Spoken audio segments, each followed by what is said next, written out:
Bismillahirrahmanirrahim. Assalamualaikum warahmatullahi wabarakatuh. Puji syukur marilah kita panjatkan kehadirat Allah Subhanahu wa taala, karena atas berkat rahmat dan izinnya lah sehingga kita diberikan kesempatan untuk membahas materi pada pertemuan ini, yaitu manajemen file.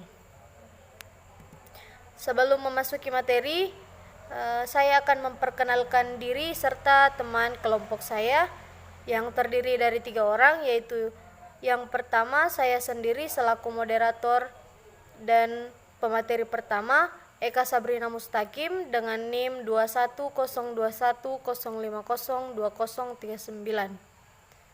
Selanjutnya ada pemateri kedua, yaitu Saudari Putri Anggraini dengan NIM 2102105020038. Selanjutnya pemateri ketiga atau pemateri terakhir, yaitu Saudara Ikhwan Muhkisar dengan NIM 2102105020037. Adapun 3 submateri yang akan dibahas, yaitu yang pertama ada overview berkas, yang kedua ada pengorganisasian berkas, dan yang terakhir ada manajemen berkas. Overview berkas. File atau berkas adalah kumpulan informasi yang saling berkaitan dan diberi nama serta disimpan di dalam penyimpanan sekunder. Informasi dalam berkas ini dapat berupa tipe data numerik, karakter binary ataupun program.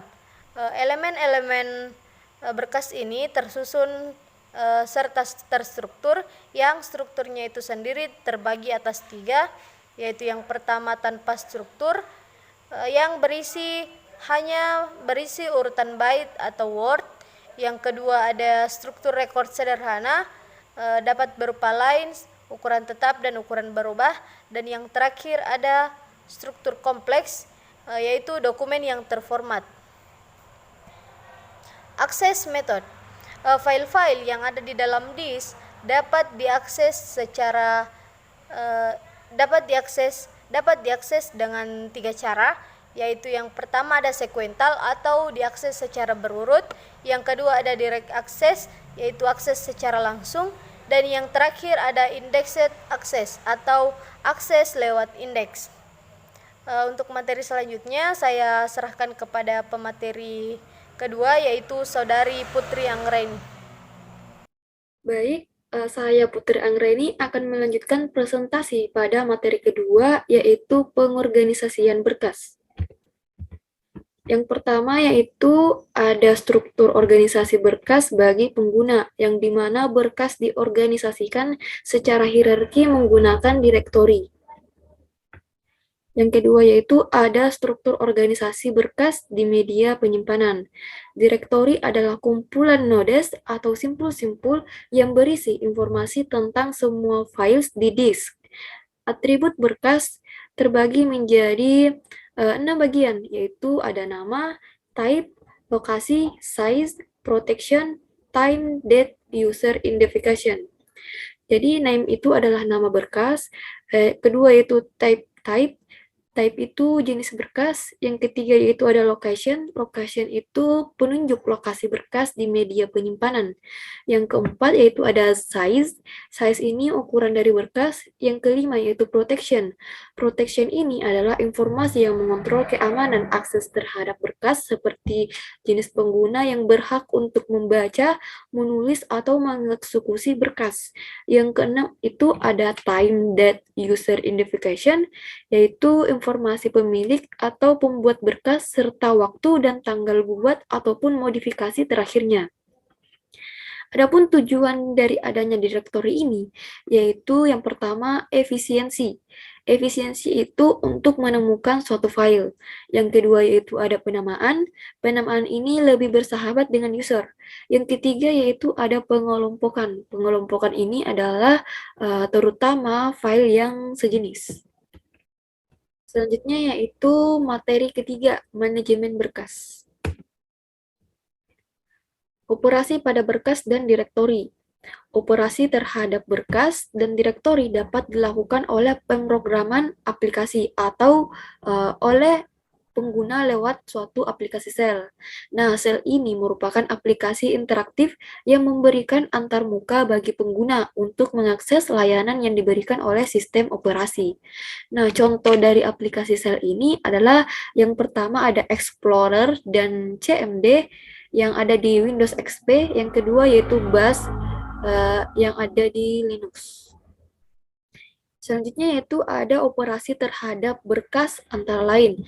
Yang pertama yaitu membuat dan menghapus berkas, yang kedua yaitu membuat suatu berkas, yang ketiga yaitu membaca dan menulis berkas, yang keempat yaitu melompat ke suatu posisi, yang kelima yaitu mengubah nama berkas, yang keenam yaitu mereset aplikasi berkas, dan terakhir menutup berkas.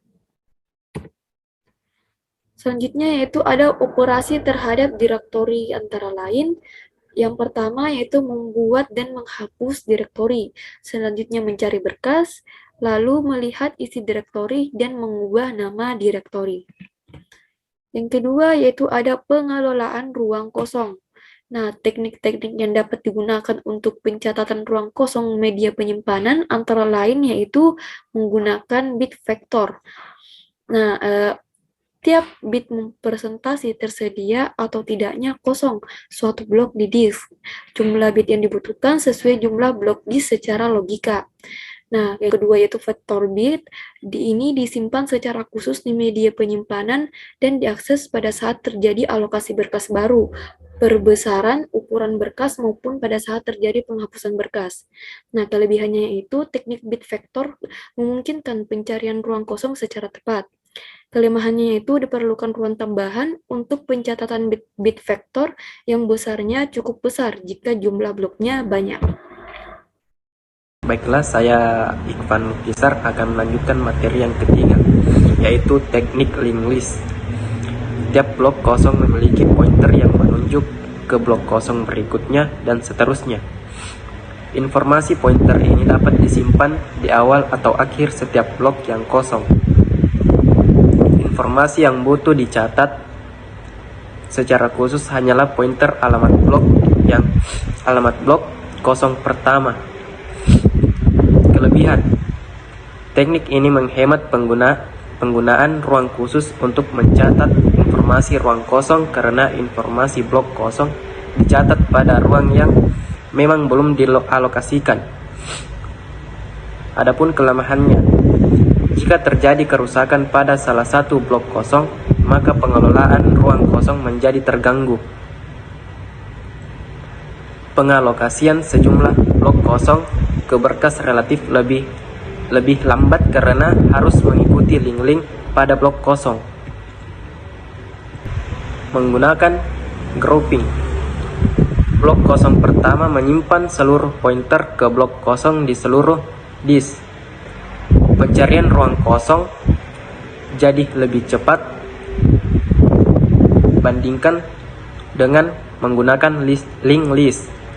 Alamat blok kosong pertama perlu dicatat secara khusus pada struktur sistem operasi. Menggunakan counting, blok-blok kosong di disk dicatat di suatu tabel yang berisi alamat logika disk blok kosong pertama serta jumlah blok kosong yang mengikutinya. Kemudian, pengelolaan alokasi berkas. Berbagai cara alokasi berkas, yaitu alokasi berurut. Yang pertama, file diletakkan pada lokasi disk yang berdampingan secara logika. Bisa diterapkan pada pengaksesan file secara berurut maupun langsung. Kelemahan.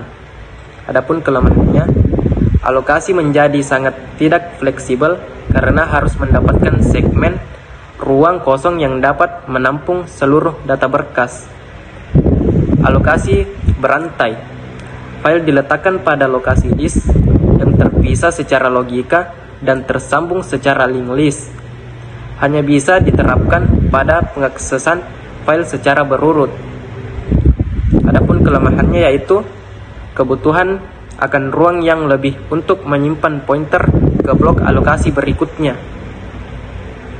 Kesalahan dan Kesalahan data pada salah satu blok dapat membuat kerusakan pada informasi pointer, sehingga menyebabkan pengaksesan ke blok lain dari berkas tidak dapat diperkirakan.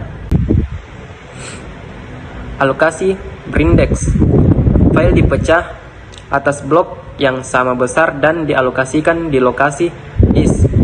Di alokasi disk yang terpisah secara logika. Alokasi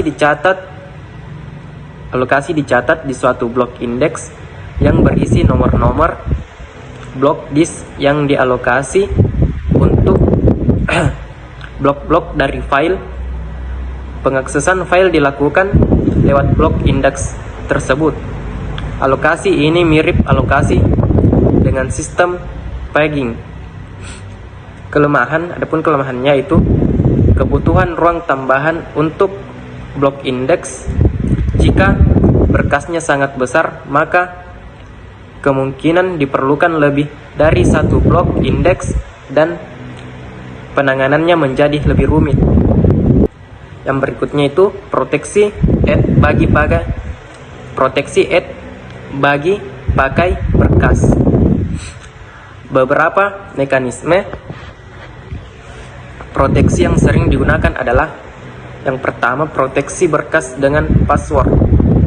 Proteksi dilakukan dengan memberikan suatu password untuk setiap berkas yang disimpan. Proteksi berkas dengan list atau daftar kontrol akses. Proteksi dilakukan dengan membuatkan suatu daftar kontrol akses atau ACL untuk setiap berkas dan disimpan pada rekaman direktori. Pada sistem operasi Unix dan variannya, umumnya mengelompokkan pengaksesan berkas ke dalam 3 kategori, yaitu yang pertama owner, penggunaan yang membuat berkas tersebut. Yang kedua, group, pengguna yang berada dalam kelompok pengguna yang sama dengan pembuat berkas tersebut. Yang ketiga, everyone, setiap pengguna yang tidak termasuk 2 kategori di atas. Dan yang terakhir yaitu backup and recovery, mekanisme untuk mendeteksi dan memulihkan berkas seperti yang pertama, pemeriksaan konsistensi data.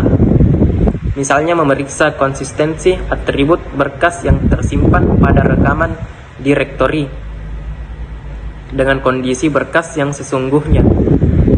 Selain itu, sistem operasi juga memeriksa apakah terjadi kerusakan pada berkas program sebelum dijalankan.